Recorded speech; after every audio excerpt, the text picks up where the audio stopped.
Welcome to the Rhode Island House of Representatives Committee on Health, Education, and Welfare. Today is Wednesday, January 18th, 2017. Could the clerk please take the roll? Yes, Chairman McNamara. Here. Vice Chair Ackerman. Vice Chair Canario. Representative Azinaro. Here. Representative Bennett. Here. Representative Casimiro. Here. Representative Donovan. Here. Representative Handy. Here. Representative Lancia. Here. Representative Maldonado. Here. Representative Perez. Here. Representative Phillips. Here. Representative Ranglin-Vassell. Here. Representative Roberts. Here. And Representative Walsh. Here. Mr. Chair, we have a quorum. Thank you very much. Tonight we are going to hear 3 bills. This means that the representatives who are sponsoring the bills will give a brief presentation. Then, if we have witnesses, we will call witnesses up, possibly ask them questions, and proceed from there. Before we start this process, we are going to take a procedural vote, and that vote will be a vote to hold these bills for further study. Now, you may ask, why are we taking a vote to hold bills for further study before we hear the testimony? The reason being is that when we hear testimony, very often there are suggestions for amending that bill, for deleting something, for adding some aspect to it, and that motion keeps these bills alive within the confines of the committee. So at this time, I am going to make a motion to hold the following bills for further study. House Bill 5016, House Bill 5017, House Bill 5084. Is there a second? Second. Representative Ackerman seconds that. Is there any discussion? All those in favor, please signify by saying aye. Aye. Thank you. Those bills will be held for further study. Tonight, before we start, we have several new faces, very talented individuals who are joining the committee this year. I would just like to take a minute to introduce the members of our esteemed committee. And starting from my left is our veteran chaplain, Representative Lancia of Cranston. He is a retired Navy chaplain and still very active in veteran affairs. And we always appreciate having him back on the committee. Welcome back, Representative Lancia. Next to Representative Lancia, on his right, is Representative Perez. And Representative Perez represents Providence and Johnston, part of Johnston. So he represents 2 cities. And Representative Perez is an entrepreneur in the transportation business, and he owns a cab company. Well, Representative Perez, when I was in college, I drove a cab for a couple of years part-time for the Brookline Cab Company. And I don't know if this happens to you. Do people automatically assume that every cab driver knows every street in the city? Yeah, it's unbelievable. But I give you a lot of credit. It's a difficult profession, and it's a pleasure having someone with your experience on the committee. On Representative Perez's right, we have Representative Mia Ackerman, who represents Cumberland, Lincoln, and that's it. Okay. I was saying, does she have a little bit of Central Falls? No. And Representative Ackerman is a former town councilor in Cumberland and brings to us a great deal of local government experience. My name is Joe McNamara, state representative representing District 19 in Warwick and Cranston. I am a retired educator, teacher, and school administrator. On my right is Representative Casimiro from North Kingston and in Exeter. And she fills some big shoes. Unfortunately, we had a loss this year of longtime state representative Kenny Carter. And Representative Casimiro is a former executive in marketing, and she's been very involved in North Kingstown government, and we're pleased to have her on the Committee of Health, Education, and Welfare. On her right is the gentleman with the longest drive in the state, Representative Sam Azinaro of Westerly, and he drives into the State House every day, and it takes over an hour, and he's in Rhode Island the entire time. So he's also the chairman of the Veterans Affairs Committee. Welcome back, Representative Azinaro. On our front row, starting from the left, we have Representative Susan Donovan of Bristol, and she is a retired public school teacher and was a health and phys ed teacher, and also she has a master's degree in educational administration, same as I do. And they're both from Rhode Island College. She stayed true to Rhode Island College for graduate and undergraduate. And it's a pleasure having another educator, and I especially am partial to health and physical education because that was one of the areas that I was certified in, as well as special ed. So welcome, Representative Donovan. Next to her is Representative Sherry Roberts, who has Coventry and West Greenwich, and she is retired from the Department of Youth and Family, DCYF. And Representative Roberts has a program that she initiated in the Coventry High School that I'm very interested in and dying to learn more, relating to a partnership with Electric Boat. And certainly, Representative, that's something. My nephew graduated from Coventry High School, and he today owns a business in Quonset, Newport News, West Virginia, San Diego, and Seattle. So it speaks well, and it's related to the marine trades. It's called Rapid Prep. We're very pleased to have you on the committee.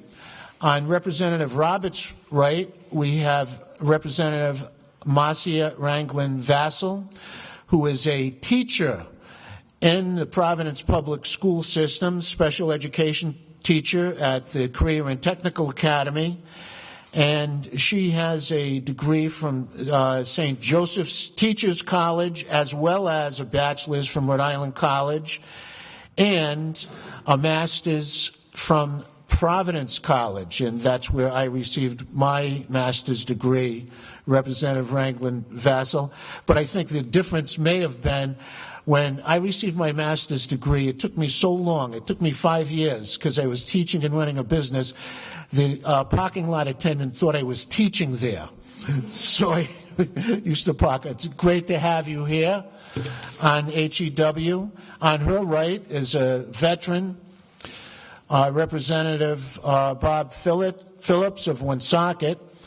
But Representative Phillips has been very involved in education and education legislation, including great legislation last year relating to invigorating the arts in education. Great having you. Welcome on board, Representative Phillips. On his right is Representative Maura Walsh. Representative Walsh represents Providence, not too far from the State House, probably the shortest commute among us. And Representative Walsh is a professional in the hospitality industry. And to her credit, last year, for the first time in a decade, she advocated for increasing the tipped minimum wage for servers and was successful in that advocacy. So there are many people out there, Representative Walsh, that are very thankful for your advocacy. Welcome to HEW.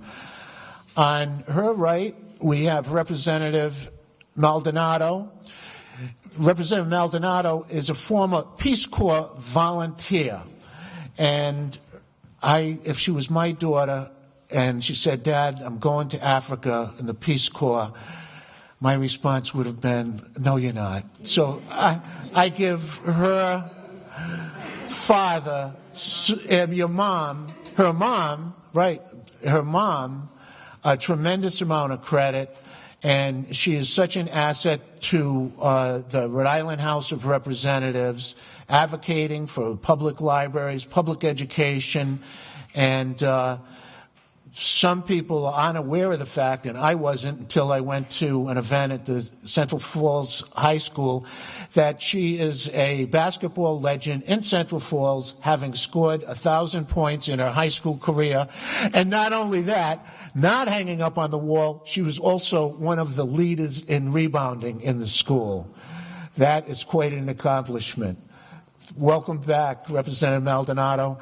And last but far from least, on my right of the first row is David Bennett. David represents the city of Warwick, neighboring my district, and David is an RN, registered nurse, and he lends a great deal of his clinical expertise to our committee, and we're just very pleased to have him. So there you have it, ladies and gentlemen, a very diverse, talented group heading the Committee on Health, Education, and Welfare. And Representative Handy was here earlier, and he represents the city of Cranston, and I'm sure he'll be back. He has another committee. The first bill that we are going to hear is House Bill 5016. An act relating to education, health, and safety. This act would require the assessments to examine the status of each school building's safety completed by number first of the year, and that a report shall be made on that assessment to the Department of Education, the Speaker, and Senate President. As so, this bill is just holds some accountabilities for school departments and schools, and ensuring that they have this document reviewed and filed. And it was submitted on behalf of the Rhode Island Department of Education. This legislation was developed after the Newtown massacre, and we wrote the bill with the help of the Rhode Island State Police and the superintendents and principals. We have one witness, Mr. Andy Andrade from the Rhode Island Department of Education. Welcome, Mr. Andrade, and we'll take questions after his testimony. Still up, right, Mr. Chairman? Again, Andy Andrade from the Rhode Island Department of Education. Thank you, Mr. Chairman, and members of the committee. Happy New Year to all of you, especially the new members. I'm looking forward to working with you. This is the first day of many who will be discussing education bills, and I'll be here to testify on behalf of the Rhode Island Department of Education. Chairman has framed it pretty well, but I do want to give you a little bit of a brief history on this. He mentioned it was in response to the tragedy at Sandy Hook, and the governor at that time formed a committee of stakeholders to look at school safety in Rhode Island, and this group worked closely with the House and Senate and passed a package of bills that in that Senate. The most significant was the bill to require school committees to annually review and update, if necessary, their school safety and emergency plans. And they were to complete those plans by November, the review of those plans. That was a very, very important bill, as you can imagine. And one of the things that we did was we asked for some, the department asked for some examples of the school safety plans, and we found that they definitely needed some help in writing them. And so one of the things that we did was through REMA, and a lot of discussion in the General Assembly, we sent them we developed a model policy, which the chairman was very involved in writing as well. So at that point, we helped develop the model policies, and every year we asked them to be updated. if necessary, and again, report to us and we report to you. The second bill is the bill that you have before you now. And that bill is to have these assessments every third year. So this is the year that districts are required to look at their buildings to see if they're safe, working with their school safety teams, police, and fire. So one of the things that we wanted to do, and this is what this bill involves, really is the reporting mechanism. Because, quite frankly, as we get further away from Newtown, people tend to forget. It was every third year. This reporting is very simple. It's a check on e-ride. Superintendents can do it when they do their update for their plan. So it's very simple, very easy. One of the things that we can do is we can also remind them in that third year that it's coming up. So it's a good bill. It seems like a simple bill, but I think it's important that we're all working on these things together. And I thank you Mr. Chairman, for introducing it and for all your good work that you did on those bills after Newtown. It was quite an experience, and I think we developed a lot of good bills going forward. And this was one of them. And this is kind of just a little tweak to it that'll make it even a better bill. So I hope you'll support it. Thank you. Thank you, Mr. Andrade. And I know especially years ago and teaching in the 80s, before we had this safety provisions that we have today in an urban school, it's made a huge difference in terms of safety within those schools. Are there any questions from members? Representative Perez. Yes, actually, I have a question. And push your button up, please. It's saying the line 17, the public had no access to the finding of the inspection. Where are you? Which line is that, Representative? 17? Line 16. Oh, the access to the. Yes. Yeah, that was another one of the bills that we. And want me to answer that? Please go ahead, Chairman. Representative Perez, what we discovered is that people wanting to cause harm, prior to this, the whole school safety plan would be put up on school websites. So let's take a school in Providence, say Central High School. Central High School would have, in case of a bomb scare, we will evacuate the school to, is it the football field behind the school? The football field. So all students will go to the football field. So a person that wanted to cause some harm to those students could go online and see, oh, if I call in a bomb scare, I get all of those students in the football field where I can take advantage of them. So for that reason, after Newtown, based on the advice of the state police, we decided not to have all of the details of our school safety plans public. And it's picking it up, it was debated very heavily. So that's really a good observation on this bill. My question would be, as a father, yes, if I ask at the school what happened in case this happened, where my child going to be? Right. My concern is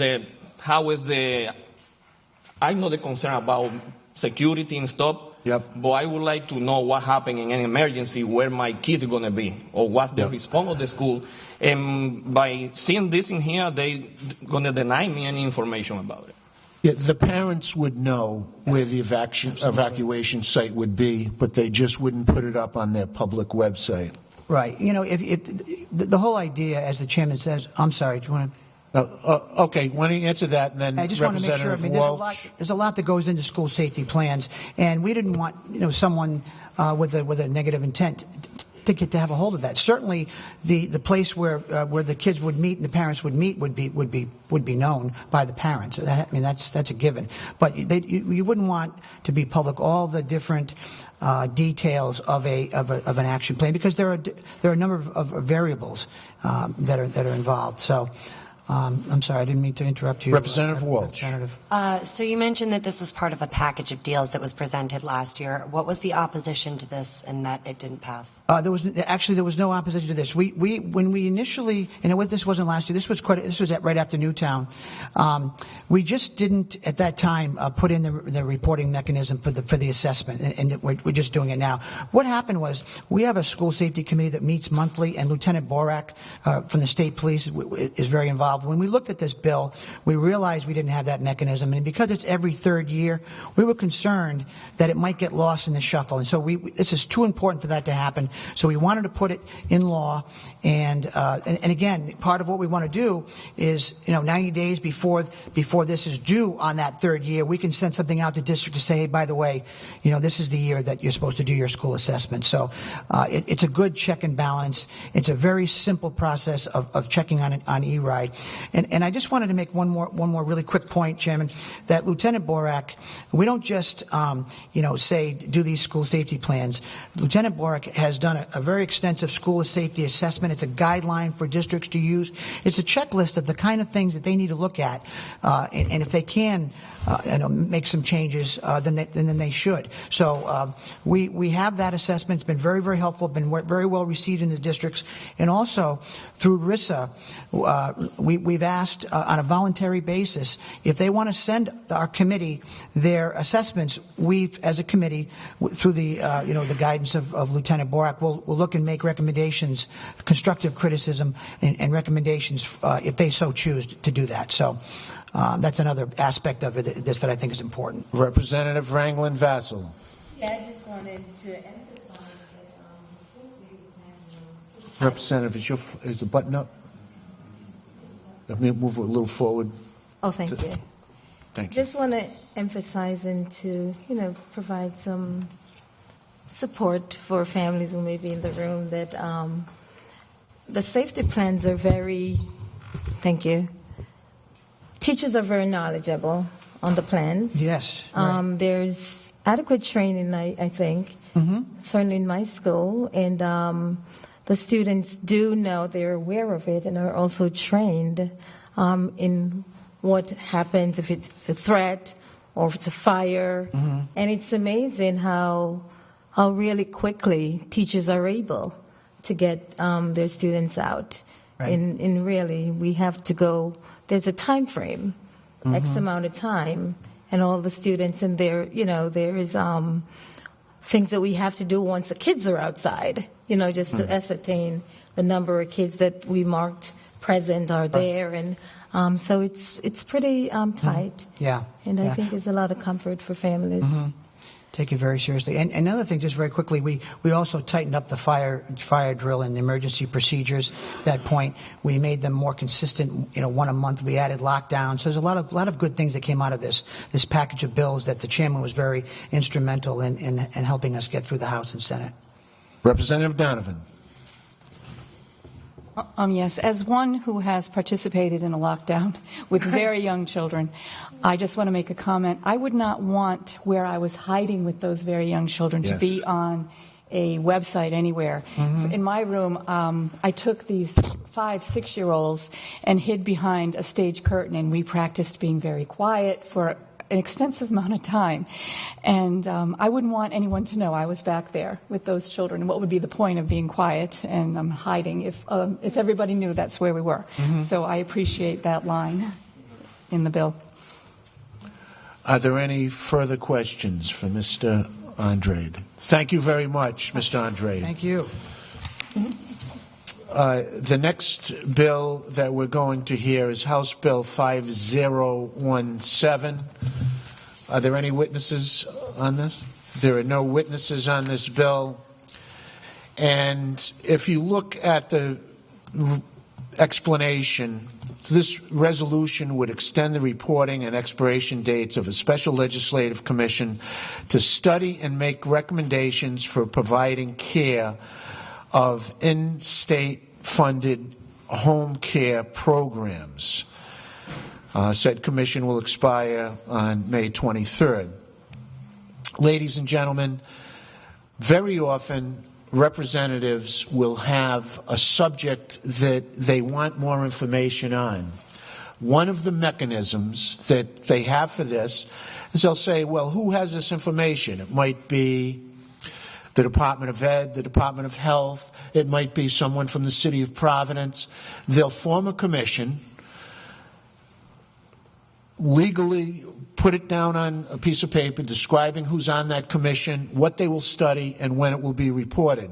Very often, especially when we have an election, that commission may not meet or may not finish their business.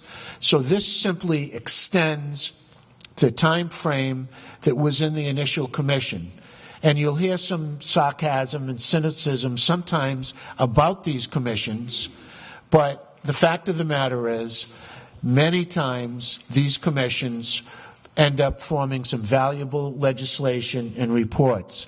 So this simply extends the reporting date for the commission, and that's what the entire bill is about. Are there any questions on that? Okay, very good. That concludes the hearing on House Resolution 5017. The next bill we're going to, 5017. The next bill we're going to hear is House Bill 5084 by Representative Carson. Welcome, Representative Carson of the great city of Newport. Yes, thank you. Please proceed. Good afternoon, Chairman and members of the Commission.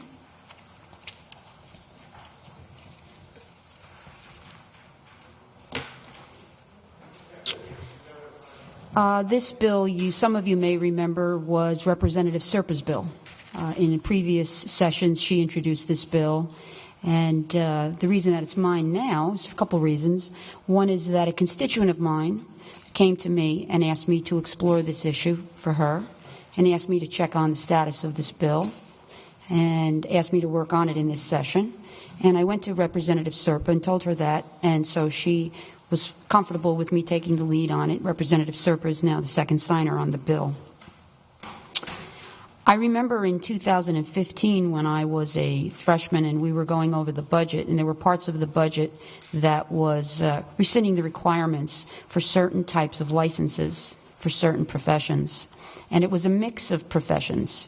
It ranged from hairdressers to laboratorians, which we're talking about today. And I remember not really understanding why we were doing that. I didn't have a real clear explanation as to why we would no longer continue to license certain professions. The purpose of this bill came about from those clinical laboratorians that work in clinics because they would like to bring back licensing for their profession. They believe that it establishes standards for professional performance. So that's what they have asked for in this bill. And I've become a student of this in the past couple days. I really am not a student of this before. It came up really quickly, so I've had a crash course on this in the past week. And the more I thought about it, I did begin to think that eliminating licenses for specific health professionals probably was not a good idea. We did not eliminate the licensing for other health professionals. We did not eliminate licensing for OT, for PT, for speech, for nurses, for doctors.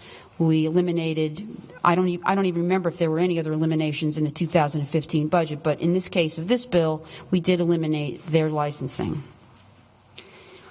You'll probably hear that the labs are licensed, and therefore we don't need individual licenses for the clinicians that work in the labs.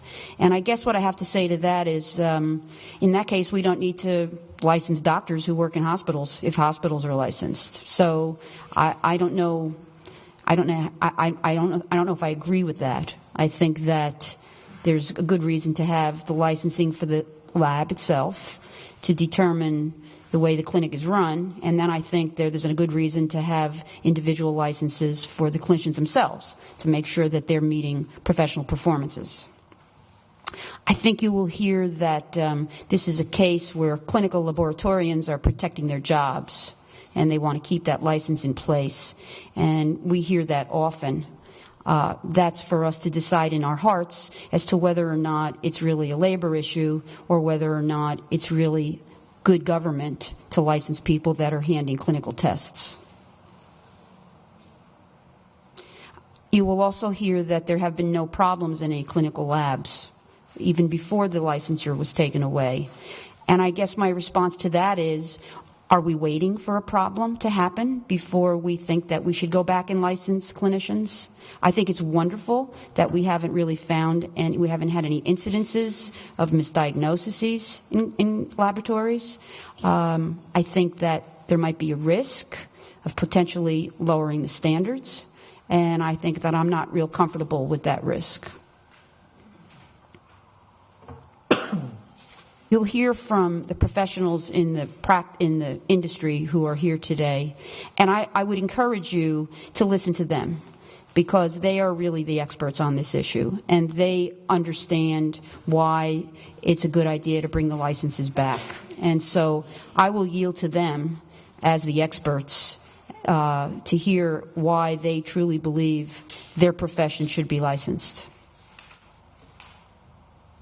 I think you'll also hear that it makes it easier to do business in Rhode Island if you can just license the clinics, and it eases up on the regulatory environment, not having these individuals licensed. That may be the case, and we're all in favor of creating a business climate that is amenable to job growth. I would argue that healthcare is not essentially the right industry to do that to. And so I would encourage you to consider this bill as an issue of professional credentialing for healthcare workers, safety of our patients, and I would also encourage you to listen to the clinicians and let them tell you why they want to be licensed. Thank you, Representative Carson. Are there any questions for Representative Carson? Thank you very much. Next witness is Eric Goodwin, Office of Regulatory Reform. Oh, he's not testifying. Mr. Goodwin has signed up in opposition to this bill. He and Mr. Brown, Rhode Island ACLU.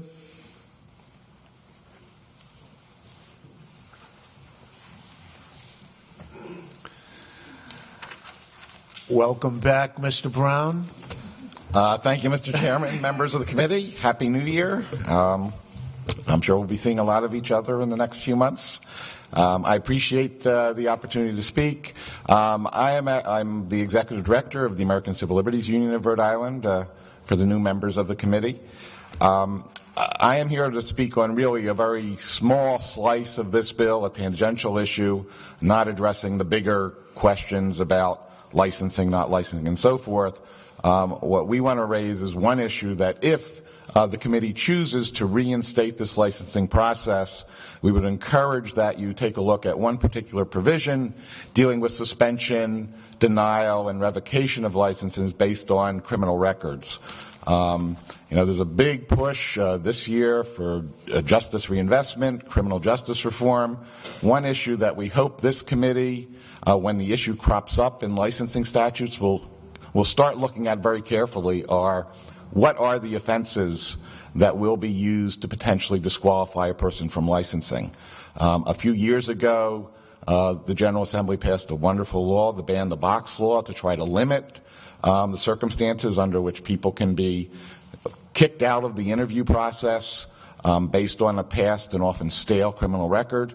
And we would just ask that the committee look at those provisions in all these licensing bills as they come up and limit them. This particular bill and the law as it existed before it was repealed authorized a denial or suspension of a license for conviction of any felony whatsoever, and then also for any misdemeanor if an essential element of it involved dishonesty, whatever that means. I'm not sure what it means.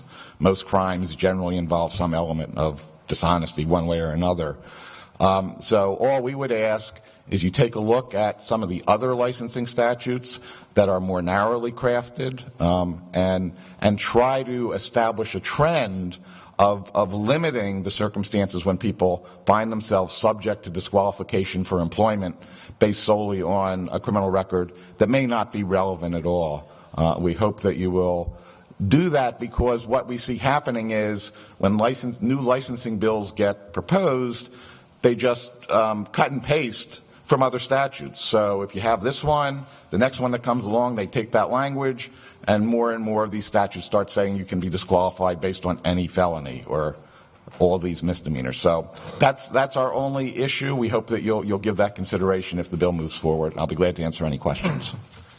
Do you have suggested language for disciplinary requirements? That's a section that you're talking about? Yes, that is the section. We'd be happy to offer some. As I said, there are other health licensing statutes that do have narrower language. We could pick one of those. So, there's something that's already there. But we would encourage that you look at the most focused, the narrowest, that makes sense for what the job entails. If you could get that language to us, Mr. Connell, and we could look at it and then work with the sponsor and see if that's agreeable. I appreciate that. Are there any questions for Mr. Brown? Thank you. Thank you very much. The next witness that we have is, why don't we call three up at one time? Maddie Josephs, David Kennedy, and Emmanuel, is it Falk?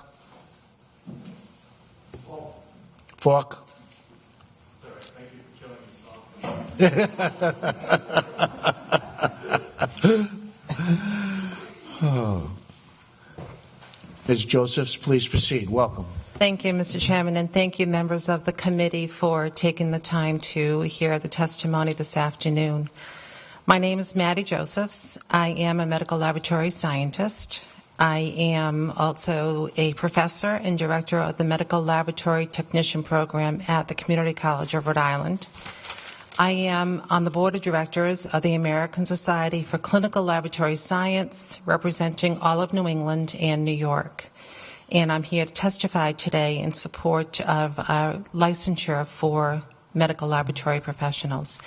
I have submitted written testimony, but I'd like to just talk to you about a few items here. Once again, I, along with several colleagues, have returned to request that licensure be reinstated. The ill-advised repeal in 2015, without a doubt, has the capacity to impact the citizens of Rhode Island who deserve a healthcare system that's based on safety, quality, and accuracy. Governor Raimondo and her administration is doing a great job of bringing new businesses into Rhode Island, expanding existing ones. That can only mean that the population will grow, and our new citizens, along with our current citizens, deserve the best health care that we have to offer. If you ask your physician about the integral role that a laboratory professional plays in the diagnosis, the prognosis, the treatment of any disease, you will learn that without a laboratory test, it is virtually impossible to make a diagnosis. I'm sure that if you or a loved one need health care in a routine or an emergency situation, you would want the most qualified person performing that laboratory test. So what is a qualified person? It is one who has received an education in a very complex field, who has passed a national board examination, and who is licensed by their state. I don't think that you would consider having nursing care by a nurse who is unlicensed, or by having your prescription filled by a pharmacist who is unlicensed. But I can tell you that the effects of having the treatment based on an incorrect laboratory result can have the same impact as an incorrect dose prepared by a pharmacist being administered by a nurse to a patient. So I ask that to remember that you were all elected by the citizens of the state of Rhode Island to look out to protect their interests, to protect their families, their communities, and to make an important decision today to reinstate licensure for this very important profession. I know that my family deserves it, and I'm certain that your family deserves it as well. I thank you for your time. Are there any questions for this witness? Representative Walsh. Hi, Maddie. Hi, Maura. Do you have any qualifications in terms of the ACLU's concerns based off of criminal charges? Would there be anything, if we were to abide by Mr. Brown's suggestion and include very specific language, would there be anything that concerns you in that? Or is it, as long as everybody is licensed, it's not an issue? There would certainly be some concerns, and they would probably be the same concerns or the same issues that would affect the nursing license or a physician's license. I'm thinking of felonies concerning drugs, for example. And that was kind of exactly where my brain was going. Okay, just curious. I just had a... Yeah, 1 minute, please.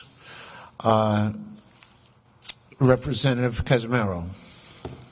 Ms. Joseph, thank you for your comments. Having taken care of my aging mom for the past 18 months, I really appreciate everything that you have to say. I have one quick question. Why was this repealed back in 2015? Very good question. I believe we were told that it was an effort to deregulate some professions, and I can understand that.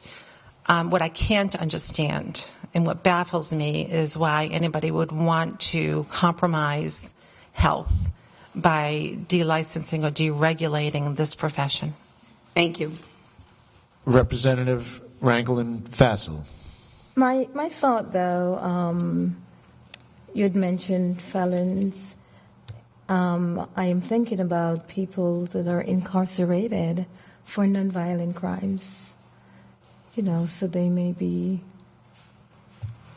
shut out. So just having an opportunity to really look deeply, I think, would be a good way to go. Absolutely. Okay. Representative Perez. Yeah, actually, a quick question. You just say that this law was repealed a year ago, the last session. What's the problem that it's been happening since that repeal until now that made you trying to put that in effect again? What problems have been happening? Yes. And we don't want the problems to occur. When I tell you that when a physician treats a patient based on a laboratory result, that the physician just has that result, and that treatment, if the result is incorrect, that treatment can, in the extreme, kill the patient. We want to make sure that there are no issues that occur. Yes, but you just say there's no issues, then why trying to change the law back? Everything is because fine. we've had licensure. We lost licensure in June of 2015, and we want to ensure that laboratories continue to hire certified and licensed professionals in this field to ensure that there are no laboratory professionals, if I can say this, are they perform, their goal is to release accurate results. And I think that's the reason why we haven't had any issues. But we want to ensure going forward that with the shortage that we're seeing, that laboratories aren't hiring people who are not qualified to perform these tests. Yeah, but the question is this. The law has been repealed. You've been working with the same people or hiring new people with no licenses, and basically you're saying it's not being a problem. Then why? I think we have other, just for clarity of this question, we have other witnesses that are coming up, Representative Perez, that may present their problems in the area, possibly have been problems. Laboratory directors may be able to address that. Okay, so they're coming up, so if they can address that issue. Any further questions? Thank you. Thank you. Mr. Kennedy. Yeah, I think you pushed that in. No, it's good. It is? Yeah. Am I on? Ron. Yeah, Mr. Chairman and committee, thank you so much for seeing us and listening to what we consider in our lives, and I think your lives too, very important issues. I think Maddie has made some excellent bullets about what this is all about, and I think the reinstatement, of course, of this bill is of utmost importance. I'm a PhD. I've worked in the medical laboratory fields for just 50 years, and I'm semi-retired now, but I still lecture. And I've seen about anything you'd want to see in those 50 years and the various places that I've been, from the Mayo Clinic and in Boston hospitals and, of course, Rhode Island. But I have to say this, that there's an element to this that I think we need to pay attention to. And when you've lived with laboratorians, as I have for that many years, and been part of their lives, there's a whole business of esteem that takes place in these people's lives about what they do. We've got to keep that esteem at an upper level, and we've got to make them feel as important as they really are. Because just the coming to work every day, get the work out, which is usually a lot, and then going home without the recognition, I think really can become a downer instead of what you want to see. And I think I can't help but think it'll affect the work. And I think the same would be with the nurses, and God bless the nurses. I'm married to one, and all of the other medical workers that do their work, and of course, most of them. And I don't know why it was picked on the laboratory that they not license them when everybody else doing the same kind of work that needs the esteem to do it, or they shouldn't be doing it, frankly, and to take it away. I don't fathom that at all. So I don't understand that. Just to say too, as a final thing, I don't want to go on and on here, but the thing is, 70 to 80% of, in fact, the clinical data in a patient is, in fact, from the laboratory. It's that data, and I teach the medical students, so that's how I know this, is that data that the medical students look at in terms of making a final diagnosis. Yes, they make the clinical evaluation. They're supposed to do that before they do the laboratory testing. However, what they'll a lot of times do, and the nurses will all know this, is they want the laboratory data and then they'll make the diagnosis. So we're a very important person for those clinicians that are deciding what's wrong with you. And it's got to be in place, and it's got to be put in place with the esteem, and I keep saying esteem, that it needs. And we haven't had that up to now. And I just hope to God, that you people will vote for the licensure of these very esteemed people. There's no other way to say it. Thank you. Any questions for Mr. Kennedy? Thank you. Mr. Falk? Thank you, Mr. Chairman, members of the committee. My name is Emmanuel Falk. I'm the director for the SEIU State Council. I'm here on behalf of District 1199 SEIU, which represents about 3,000 healthcare professionals throughout the state, including a few dozen medical technologists at Women and Infants Hospital.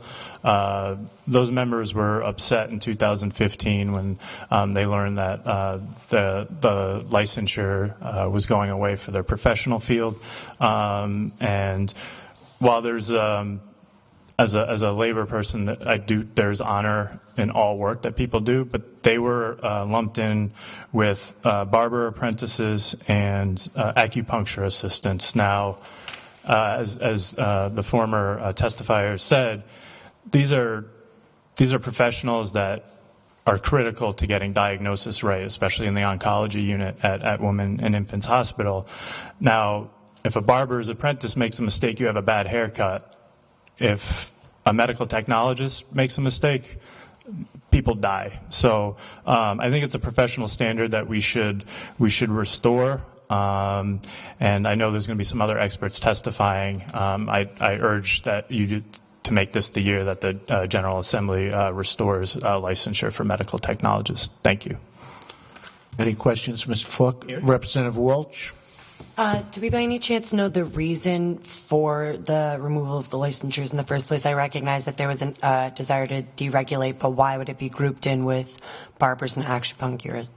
Maybe I can answer that, Representative Walsh. The administration felt that Rhode Island over-licensed so many people, like a barber's assistant or an acupuncture assistant, the person that handles the acupuncturist, the needle. And no other states were licensing many of these particular vocations and professions. So with that, they picked a wide variety, and some of those, such as physical therapy assistants, we went back because physical therapy assistants, they have to take classes, there's requirements.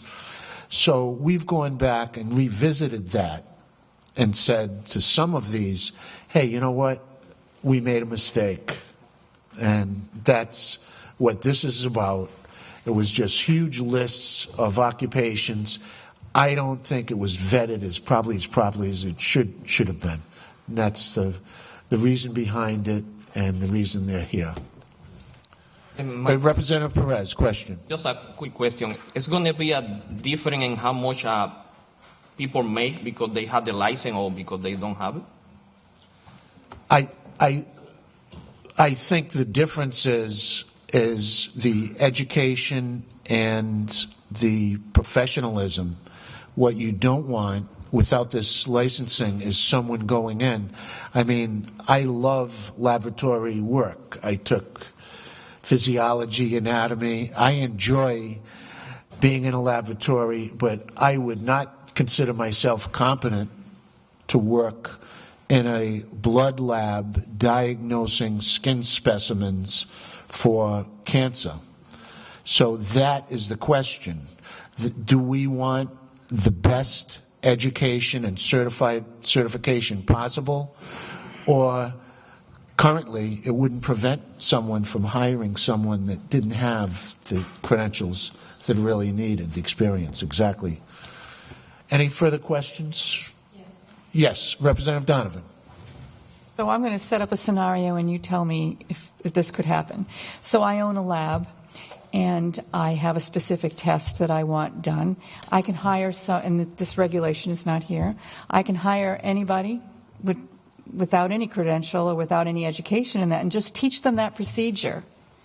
And then, yeah, okay, so now you've made it clear to me. Yes, thank you. Any further questions? Thank you very much. Thank you. Next up, we have Ray Sullivan representing UNAP. Leslie, is that McNair? McPhee. And Greg Paquette.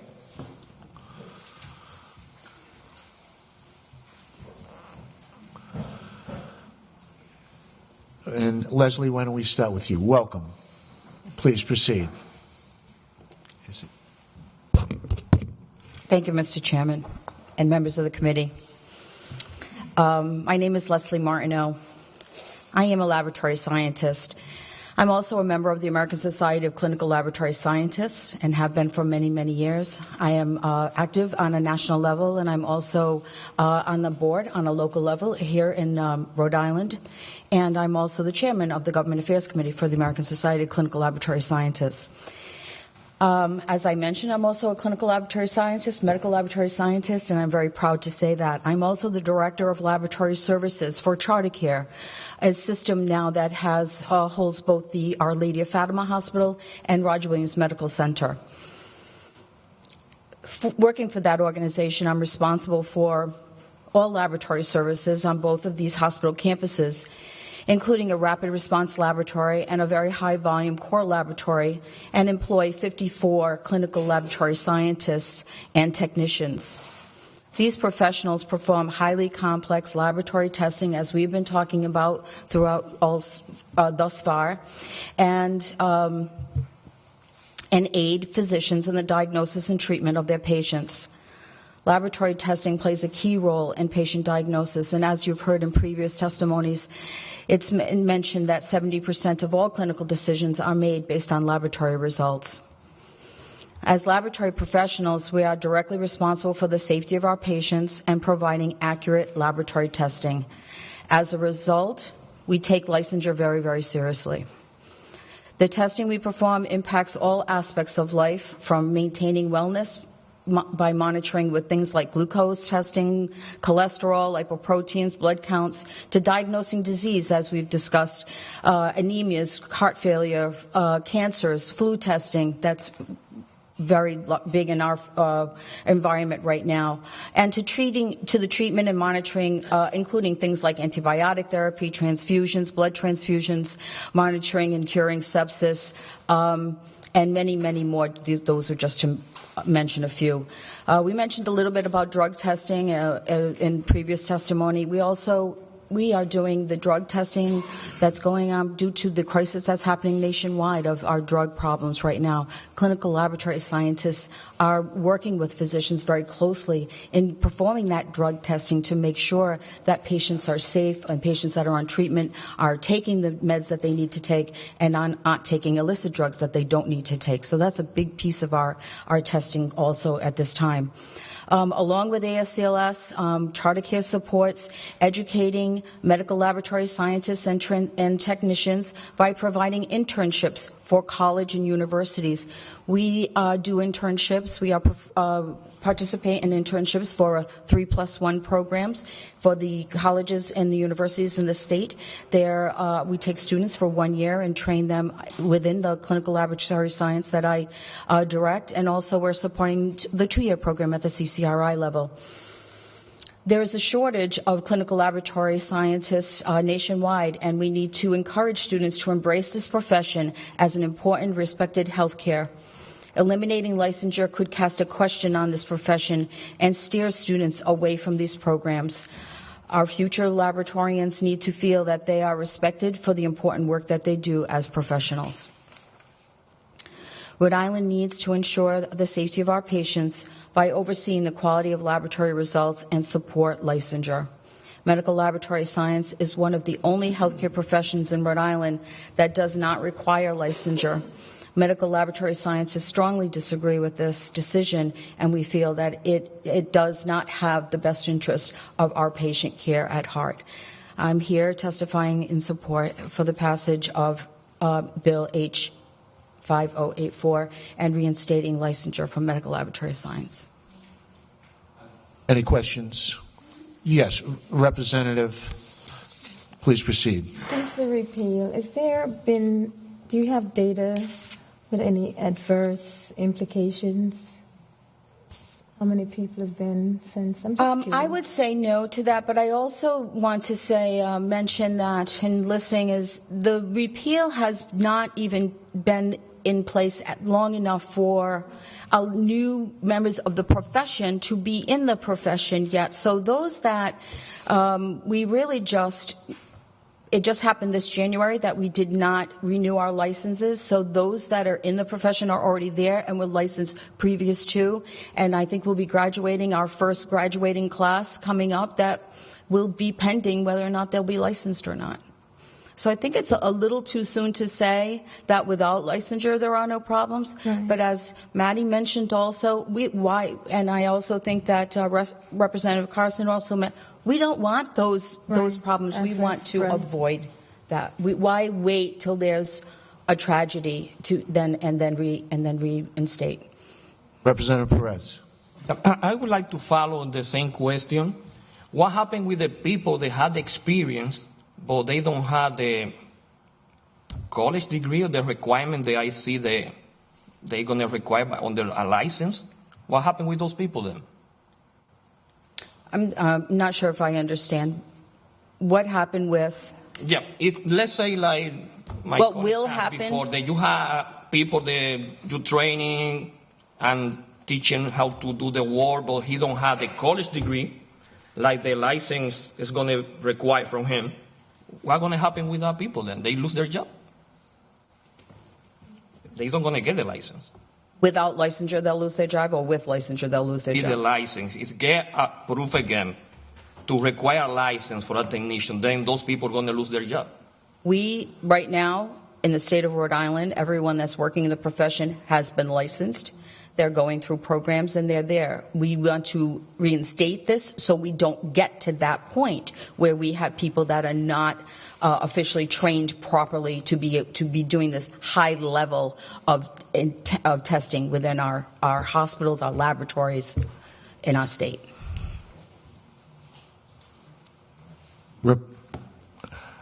Any further questions? Former Representative Ray Sullivan, the Honorable Ray Sullivan. Mr. Sullivan, please proceed. Thank you, Mr. Chairman, members of the committee. I'm Ray Sullivan, sat in this committee room under your tutelage for a number of years and enjoyed my time as a member of the HEW committee. Proud to be here today representing the United Nurses and Allied Professionals, a professional union of about 6,500 nurses, technologists, therapists, and clinical lab scientists here in Rhode Island, Connecticut, and Vermont. We support this bill and thank Representative Carson for sponsoring it and picking up the ball from Representative Serpa. I know there are several people signed up on the bill, so I'm not going to be repetitive. And you don't need to hear me talk more at length about the critical work that these professionals do. But I would just say this. We require in the state of Rhode Island that the person who grooms your pet is licensed. I think the same professional standards or courtesies should be extended to the people who are going to decide whether or not you or a loved one has leukemia. Thank you, Mr. Chairman, members of the committee. Thank you. If you could just hold your applause. It's not the Jerry Springer show.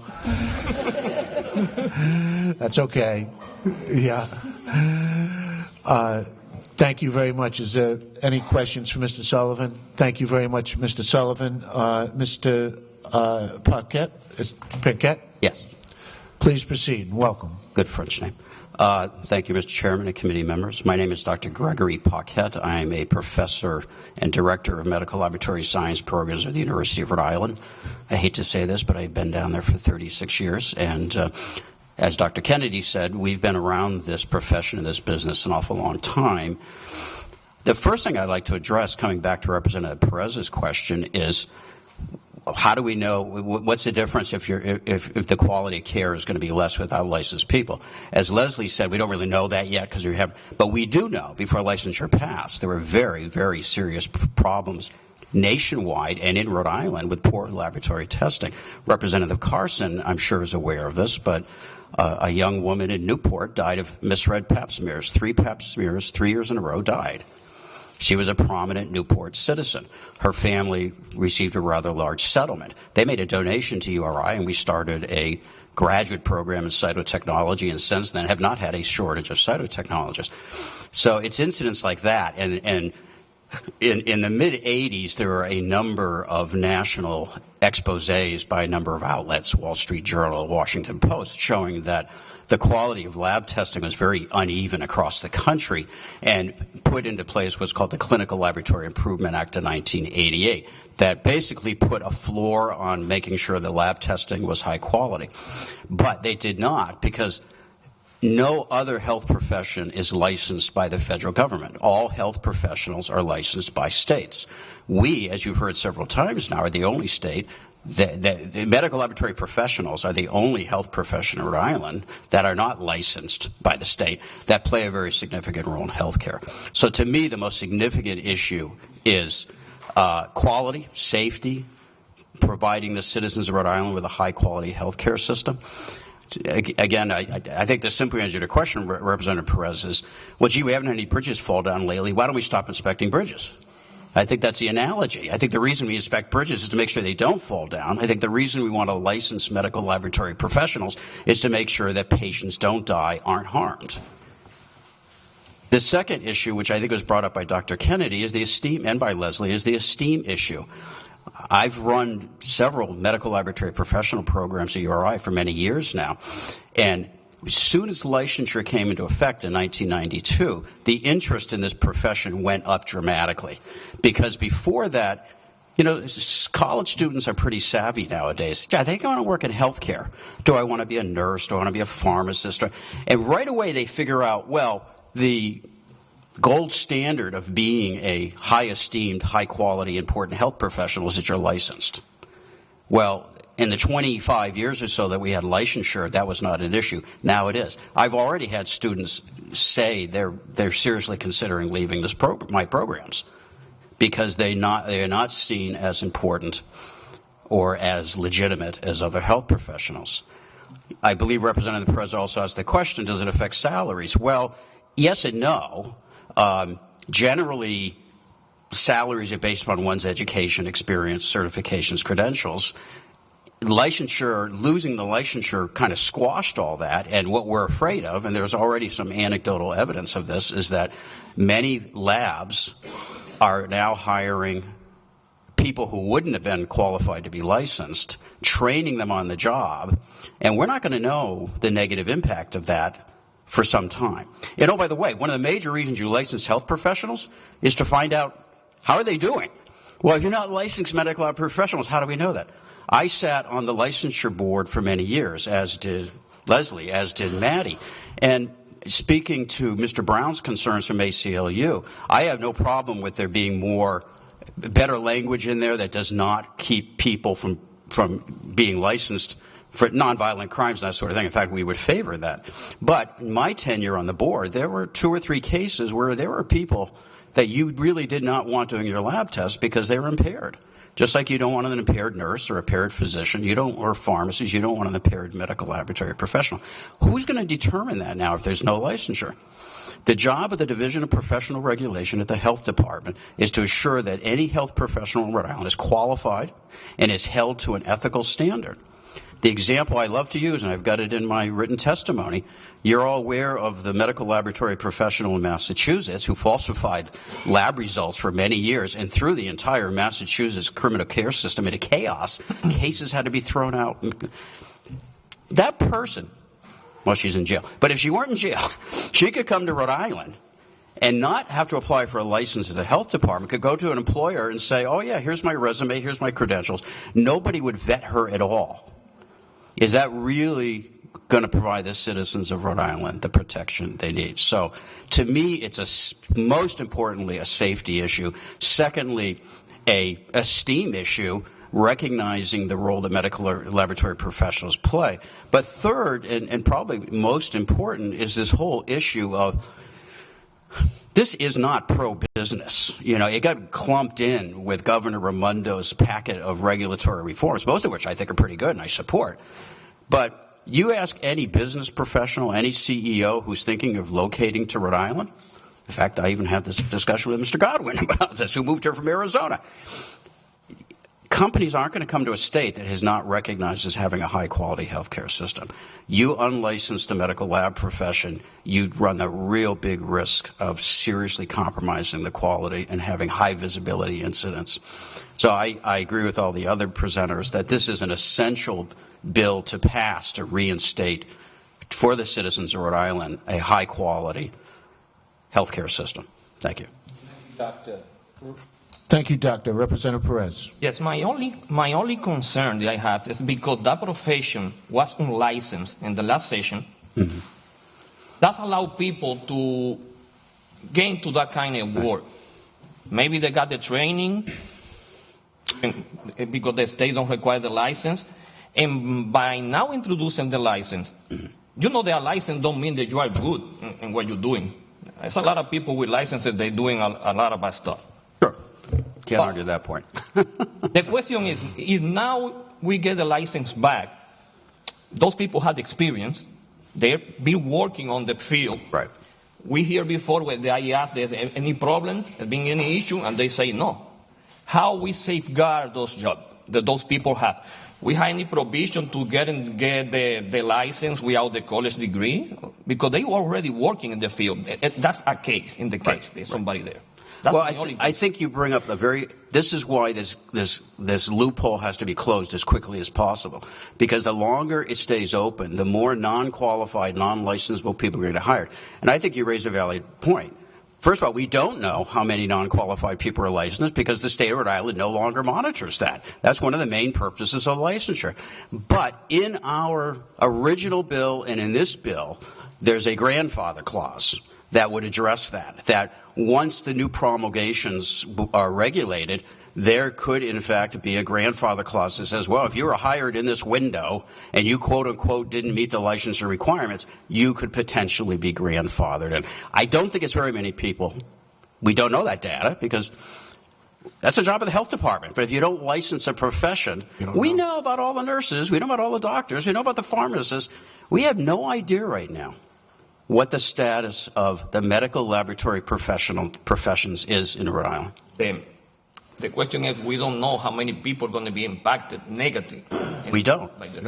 But I think that can be addressed. I think there can be the statute, the original statute and this statute are very clear on we don't want to exclude anybody who is in already. So there's a grandfather clause. If you find you should reinstate this bill, new regulations would be promulgated, and during the public hearing process, those issues certainly would come up. I don't think it's a big issue, but if you wait another 2, 3, 4 years to close the loop on this, you're going to have a very big issue. And the issue is not going to be how do we now go back and grandfather these people. It's what have we done to the quality of health care in Rhode Island. So Chairman, I think time is of the essence. Thank you, Doctor. Mr. Sullivan? Chairman, I did want to mention, I forgot to include in my previous testimony, that representatives from the governor's office did reach out to me prior to the start of this hearing in the hallway to say that they are amenable to having a conversation. I think there was, as members of the committee and certainly the people who've testified here tonight, a misunderstanding about why there was this dire need for state licensing. And so the UNAP, SEIU, other professional organizations, people that have been represented here tonight, I think are going to make an extra effort to sit down with the governor and her staff, and then, with your permission, Chairman, report back to you and the members of this committee. If you could do that as soon as possible, that would be good. Time is of the essence with this. Thank you, Chairman. Representative Walsh. I just have one quick question. You mentioned that there was a settlement in the 80s. Who does the onus fall on with and without licenses? Well, I'm sorry. Sorry. So, like, in terms of a clinical laboratory as of right now, without the licenses, is the laboratory culpable or is it the individual who does the test? And is that different when there's a license involved? It's pretty much everybody gets sued when there's a malpractice suit. The individual, the institution, everybody. Going back to the case in the 1980s in Newport, it was the hospital that was sued, and there was a $10 million settlement, and a 44-year-old woman who died of cervical cancer should not have died, and it was a national scandal. The Rhode Island Department of Health had to spend, I forget the exact number, it was a huge amount of money to go to this hospital and spend 2 years looking at every pap smear done in the previous 2 years, hiring experts from New York. They did find a few other kind of questionable ones. But, I hate to say it, you can pay me now, you can pay me later. Oh, let's see what happens if there aren't qualified licensed laboratorians. Well, we know what happens when there are not qualified licensed laboratorians, and I think it's the onus is on all of us to get this loophole, which has a very dangerous potential, closed as quickly as possible. I was just curious if the culpability switched at all when there was a lapse in licensing. Not really, because I think, as somebody pointed out, licensed individuals can make mistakes too, but at least they're qualified. Yeah. And there have been a number of studies, particularly one a few years ago done by the Center for Medicare and Medicaid Studies, that compared the quality of lab work in those states that have licensure, and Rhode Island was included at that time, and those that don't. And there was a clear difference in the quality of testing. But from a litigation point of view, I'm not an attorney, so I don't know, but everyone's going to get sued. But if the state that has licensure and you hired somebody who's not qualified or not licensed, I think I know where that culpability is going to fall. Thank you, Doctor. Representative? Thank you, sir. I don't know if there's an answer for this, but I'm just wondering about the people that would be grandfathered in terms of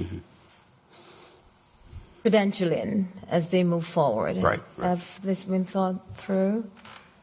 Well, again, in the original bill in 1992, and I think I'm the only one of our group who was around then, I hate to admit that, it was a 3-year legislative study commission that basically looked at all the parties of interest, and one of the issues raised was that issue. What about people who won't meet the new credentialing licensure requirements? And they put in a grandfather clause. They said, if in fact you have been working in this capacity and your employer has called you a medical laboratory scientist or a cytotechnologist, you will be grandfathered. That same language still exists within, and it's so the statute allows that. But I think it would be translated during the promulgation of regulations that, if the statute says you have to do that, then, what form the regulations take would be determined. But I think there was also years of service involved in that also. Right. There was a clause of, depending on how many years, years of service, if you qualified for that grandfather. All right. Very good. Thank you for your testimony. Thank you. And the last witness is Teresa Telia Castiglione. Or is it Castiglione? Castellone. Castiglione. I got it right the first time. All right. Welcome. Thank you. Thank you, Chairman. Thank you, committee members. So, I don't really have anything new to tell you. You've heard it all this evening about the importance of licensure and the quality, that at least the quality care. I think the only thing that I will say that maybe slightly new is that we make independent decisions. We don't have someone who looks over our shoulder and makes sure that the results that we're sending out are correct. We get a critical result. I have a complicated culture. Pardon me, I should back up. I'm representing ASCLS. I'm also an educator in the state, and I am a medical laboratory scientist myself. Sorry, I steamrolled right ahead. So I have worked in labs myself. So if I have a complicated culture as a microbiologist, I work on it myself. I send out the results. I verify the susceptibility. The clinician then figures out or decides how they're going to treat their patient. So again, we don't have someone who's looking over our shoulder and saying, okay, yes, you can send out the result. We have gone through enough schooling to make our independent decisions. So that's probably the last point that I'd like to throw into the ring on top of everything else that everyone's already said. So I won't waste any time. Thank you. Any questions for this witness? All right. Thank you very much for your testimony. This concludes the hearing on House Bill 5084. And at this time, I'd like to thank everyone for participating tonight. And with that, I'll entertain a motion to adjourn. Motion has been made and seconded by Representative Walsh. All those in favor signify by saying aye. Aye. Good evening from the Rhode Island House of Representatives. Have a nice evening. Thank you.